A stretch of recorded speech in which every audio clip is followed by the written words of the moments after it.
fucking go!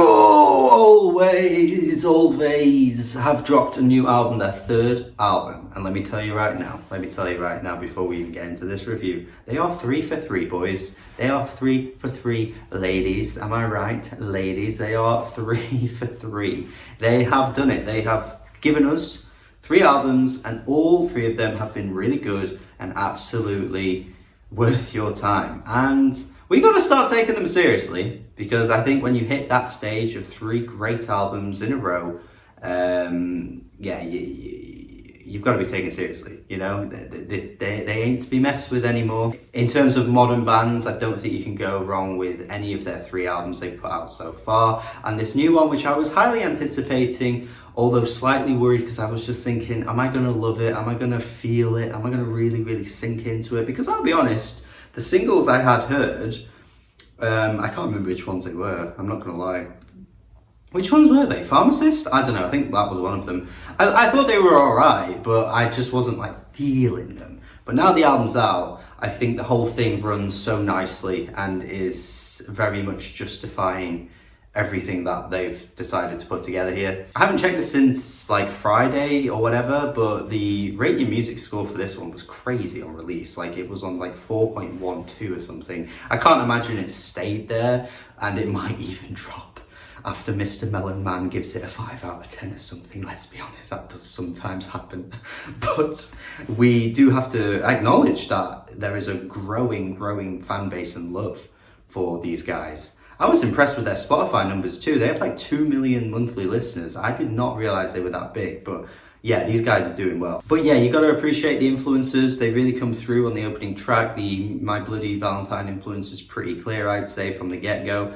But the shoegaze influence has always been there on these guys. And that kind of like negative sounding reverb that plays through on this track has played through on other tracks in the past as well, and it always sounds really good when Alvvays do it, particularly on tracks like Party Police from their first album. But they've entered like a new level of just like Euphoria this time. Everything sounds so big, everything sounds so lively. The hooks, soar, the guitars throughout this album are super energetic and infectious. Like the energy that is carried through on the guitars particularly, I absolutely adore. There's a jangly feel to some of these tracks. After the earthquake, when I first heard this track, man, I was like, yes! This track is so bloody good. They are just nailing the epic sounds that they are aiming to shoot for. They're shooting big and they are hitting every single damn time. And like I say, the jangliness of the pop sort of guitars that they're playing with, it sounds so good. And honestly, need to mention that Hachi was also doing this on her album from earlier this year too. I feel like both artists are shooting for that kind of like jangle pop 90s sound that is really being nailed by both of them. And it's not on every track, and it's both artists this applies to as well, not on every single track on their albums, the respective albums I'm referring to. But when it pops up, it sounds great and just really reminds me of that 90s era. Pressed is another good example of that as well. The voice is mixed so well and it's placed so perfectly within the mix. It sounds so good.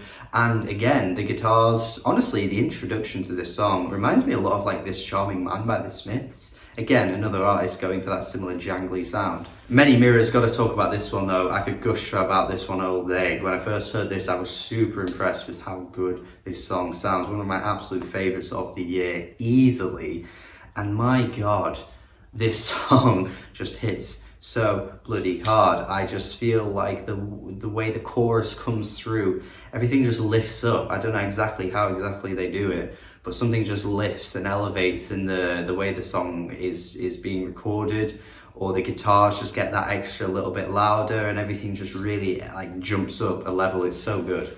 And Jesus Christ, that guitar solo as well on the bridge is fantastic. Honestly, sounds fantastic. And I really like the line as well. It's so simple but effective, where she says, Molly says, in fact, and you've got so much life to offer in you. I feel like that's a really nice line. Just captures quite a lot in just so little words, really. But yeah, we've got Velveteen and Tile by Tile, which are super dreamy as hell. And in fact, I'd even say Tile by Tile is very reminiscent of their first album, just kind of stripping it back to those dream pop basics and those dream pop aesthetics. I don't know what's there.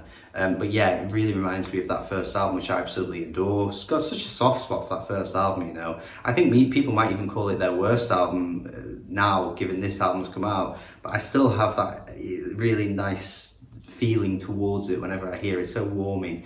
But yeah, this track reminds me a lot of that, very dreamy. And then Velveteen as well, that I want to mention. There are parts on this track, I think I can't remember which part exactly it is, but listen to this track and there's a point where she's singing and she sounds a lot like Phoebe Bridgers. And honestly, the way the sort of like vocals are lifting and elevating with the music surrounding it, reminds me a little bit of like Kyoto. Speaking of the first album though, we've got that hopeless romanticism that really kicks through on tracks like Tom Verlaine, which is very much indicative of that first album. But then we've got a complete flip side of that kind of idea being turned on its head completely with the track Very Online Guy, which is a very unique track in the way that it's titled and the way that the lyrics are presented. It's such an interesting song, and it's rare to hear the term very online in a song, because that's been something that's been said quite a lot more recently, where someone is considered very online,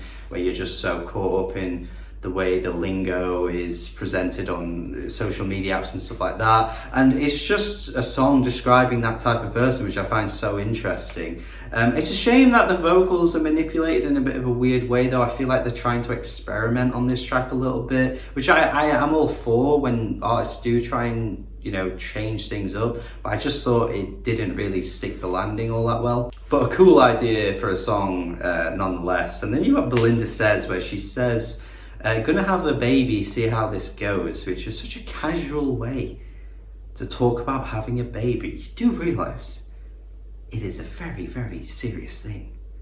It ain't no game.